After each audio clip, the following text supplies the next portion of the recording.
Olá, povo de Deus, a graça e a paz do nosso Senhor Jesus Cristo. Como vocês estão? Glória a Deus. Eu creio que vocês estão muito bem, mas se precisar de algum tipo de oração, por favor, deixa no comentário que oraremos por você. Temos pessoas sempre orando por vocês. Lembrando que vocês também podem orar e também podem orar com família. Em falar em família, hoje vamos falar sobre a família cristã. Mas antes de começar a falar, gostaria que vocês dessem um joinha, que fosse lá, ativasse o sininho e também compartilhasse essa palavra, porque essa palavra é uma palavra que edifica, é uma palavra que a família precisa entender, que outros também precisam entender que a família foi constituída por Deus. Aleluia, aleluia. Vamos começar. Porém, aquele que não tem cuidado, na palavra de Deus, em 1 Timóteo 5,8 fala: porém, aquele que não cuida dos seus parentes ou dos seus irmãos, especialmente o da sua própria família, negou a fé e é pior do que o descrente ou aquele que não crê. Irmãos, devemos cuidar de tanto pessoas que é na nossa família, como pessoas da nossa família de verdade, como nossos irmãos, irmãs, mãe, pai, vó, tio. Se não cuidarmos dessas pessoas, estamos negando a fé, é pior do que o descrente.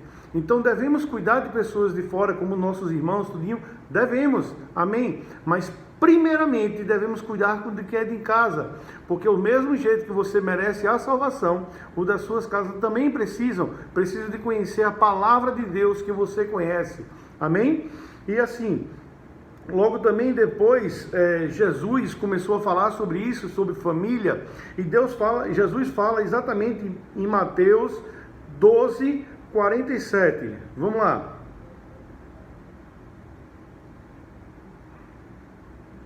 Mateus 12:47, ele começa. Vamos começar por 46.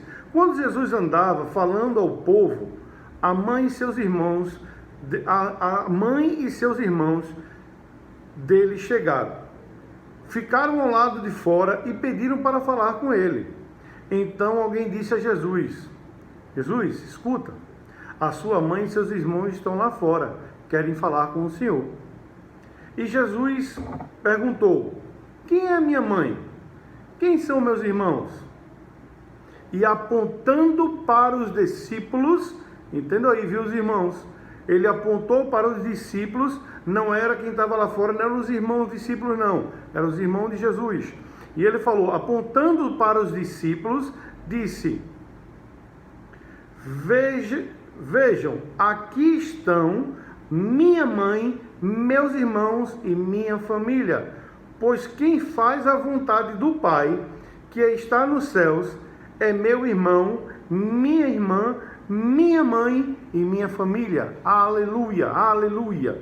E aí, eu queria passar para vocês, para que vocês pudessem entender sobre os 4 tipos de amores.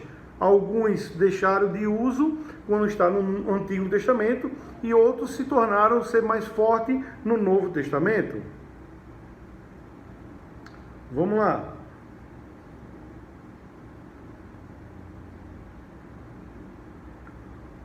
Existem 4 tipos de amores: o amor eros, storge, filéu e o amor ágape. O amor ágape geralmente é um amor que quase todo mundo conhece, mas eu quero começar sobre o amor eros. O amor eros é o amor entre um casal, o casal que se ama, é um amor com atração sexual, é o amor eros. Segundo amor, storge, o amor entre famílias do lar, irmãos, irmãs, pai, avô, avó, é o amor entre irmãos de sangue. Mas esse, lembrando que no Novo Testamento já não é mais falado, já não se fala. Por quê? Porque o próprio Jesus falou, nós devemos amar os nossos irmãos, devemos amar a todos os nossos irmãos. Então, só para entender, aí existe o amor filéu, que é amor entre irmãos. O próprio Jesus falou para Pedro: Pedro, tu me amas? Pedro, tu me amas? Isso falia como um amor filéu. E depois ele fala sobre amor ágape. E no amor filéu entre amigos, né? O amor filéu é entre amigos, que faz sempre dar um crescimento para os outros. Ele é paciente, ele é camaradagem, ele sempre tem um crescimento, tem compaixão, tem perdão. É um amor muito legal. Mas é um amor que pode ser falho. Não é um amor que você possa unir verdadeiramente. É um amor que pode ser legal, mas é um amor que tem que ter um certo tipo de cuidado. Por quê? Em Hebreus 13:1, continue a amar uns aos outros como irmãos em Cristo. Aqui ele está falando sobre o amor filéu. Devemos amar todos como amor de Cristo. Mas muito mais é o amor de quem? O amor de Deus. Não é isso? O próprio Jesus falou, Deus é amor. Então devemos amar como Deus amou. Aonde é que vemos isso? João 3,16, a palavra fala, porque Deus amou o mundo de tal maneira que deu seu único Filho para todo aquele que nele crê, não morra, mas tenha a vida eterna. Se formos atentar, Deus amou o mundo de tal maneira, de tão grande, que Ele deu seu Filho para que a gente pudesse se tornar o quê? Filhos de Deus. A palavra fala que éramos criaturas de Deus, não éramos filhos.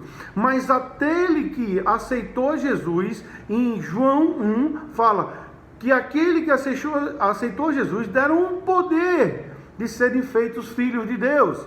Então, quando aceitamos a Jesus, nos tornamos irmãos de Jesus e irmãos entre todos aqueles que aceitam Jesus. Uma grande família, a maior família. Qual é a família? A família igreja.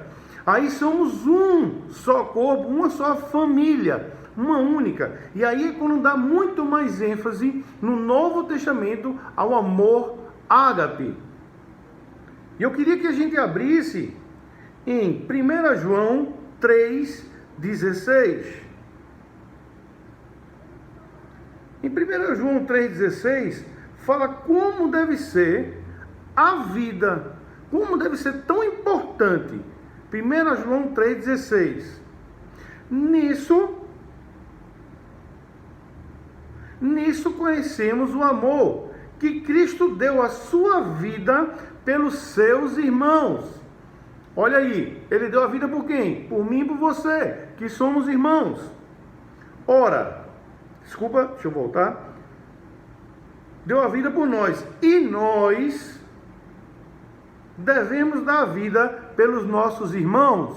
Aleluia, irmão. Essa é uma palavra muito forte. Esse é o amor ágape. Deus amou o mundo de tal maneira que deu seu Filho. O seu Filho deu a vida por nós que somos irmãos.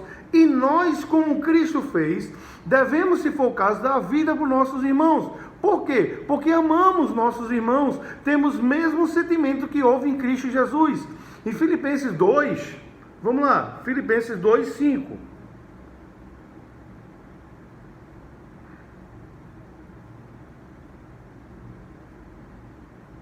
Tende vós o mesmo sentimento que houve em Cristo Jesus.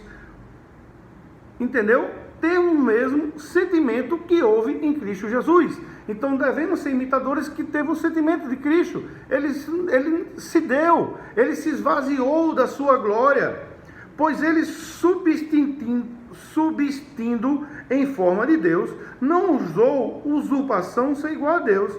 Antes a si mesmo se esvaziou, assumindo forma de servo, tornando-se semelhança de homem e reconhecido como figura humana, a si mesmo se humilhou, tornando-se obediente até a morte e morte de cruz. Pelo que também Deus o exaltou de maneira. Mas o que tem a tentar aqui é o quê? O próprio Jesus deu a vida, ele se esvaziou de Deus para quê? Para que nós tenhamos a vida eterna, para nos tornar irmãos dele e termos o poder de ser filhos de Deus, até o ponto de um próprio Deus morar o quê? Dentro de nós. Aleluia, aleluia. E aí, Para grande finalizar, eu gostaria que vocês abrissem em 1 Coríntios 13, 1. Vamos lá.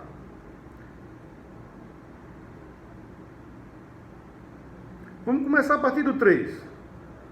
Poderia dar tudo o que tenho, até mesmo entregar o meu corpo, para ser queimado. Mas se eu não tiver amor, isso não me adianta de nada, tá? Falando aqui sobre amor ágape. Quem ama é paciente, bondoso. Quem ama não arde em ciúme, não tem orgulho, não é vaidoso. Quem ama não é grosseiro, nem egoísta, não fica irritado, não guarda mágoa. Quem ama não fica alegre quando alguém se faz coisas erradas, mas se alegra quando se faz o certo. Aleluia! Quem ama nunca desiste, porém suporta tudo com fé, esperança e paciência. O amor é eterno. Oh, aleluia! O amor é eterno, eu vou te amar eternamente, irmão. Aleluia! Vocês têm que entender que cada dia mais nós devemos o quê? Amar o nosso próximo, amar. Porque o próprio Deus nos amou. Eu te amo, não porque eu amo, mas eu te amo porque Deus te amou primeiro. E por isso, do mesmo jeito que Ele te amou, eu te amo. Aleluia, irmão. Tomara que essa mensagem tenha sido totalmente edificante. E se quiserem, bote aí no comentário, dizendo sobre o que acharam do vídeo e o que devo fazer também na próxima vez. Amém? Fica na paz. Shalom. Deus te ama e eu também.